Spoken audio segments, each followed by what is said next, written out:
Hi hello மக்களே.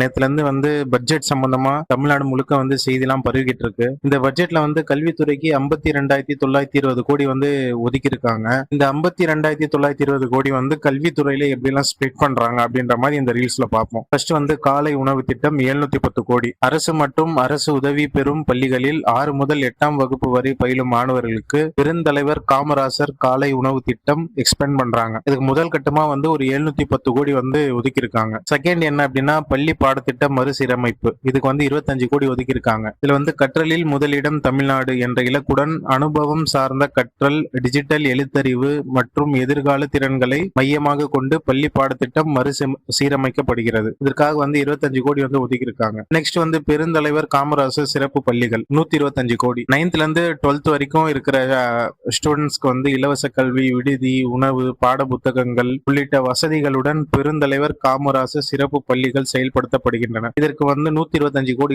ஒதுக்கி இருக்காங்க. பள்ளி நிறைவு திட்டம் 300 கோடி. 3734 அரசு பள்ளிகள் நெறிமுறை அடிப்படையிலான உட்கட்டமைப்பு வசதிகளுடன் மேம்படுத்தப்பட உள்ளன. இதன் மொத்த மதிப்பீடு 2132 கோடி. இதுக்கு முதல் கட்டமா ஒரு 300 கோடி ஒதுக்கி இருக்காங்க. நெக்ஸ்ட் என்னன்னா பொது நூலகங்கள் 10 கோடி. 38 மாவட்ட மைய நூலகங்கள் 24x7 அதாவது 24 மணி நேரமும் செயல்படும் அறிவு மையங்களாக மாற்றப்பட உள்ளன. இதுல இணைய வசதி மற்றும் டிஜிட்டல் அறிவு மையங்களும் உருவாக்கப்படும். இதற்காக 10 கோடி ஒதுக்கி இருக்காங்க. நெக்ஸ்ட் என்னன்னா போதைப் பொருள் எதிர்ப்பு. இதுக்கு 7 கோடி. பள்ளிகளில் போதைப் பொருள் எதிர்ப்பு கழகங்கள் அமைக்கப்பட்டு 10581 என்ற உதவி எண்ணை காட்சிப்படுத்தப்பட உள்ளது. போதையில்லா தமிழ்நாடு என்ற இலக்கை நோக்கி இந்த நடவடிக்கை தொடரும். இதற்காக 7 கோடி ஒதுக்கி இருக்காங்க. நெக்ஸ்ட் சூப்பர் கேம்பஸ் 139 கோடி. 10,000 அரசு பள்ளிகளில் தினசரி தூய்மை பணி, குடிநீர் உள்ளிட்ட வசதிகள் ஏற்படுத்தப்பட உள்ளன. இதற்காக 139 கோடி ஒதுக்கீடு செஞ்சிருக்காங்க. அடுத்து என்னன்னா மாணவர் விடுதிகள் 3200 கோடி. அரசு தனியார் கூட்டாண்மை முறையில் மாணவர் தங்கும் விடுதிகள் மேம்படுத்தப்பட உள்ளன. 200 ஒருங்கிணைந்த மாணவர் விடுதிகளில்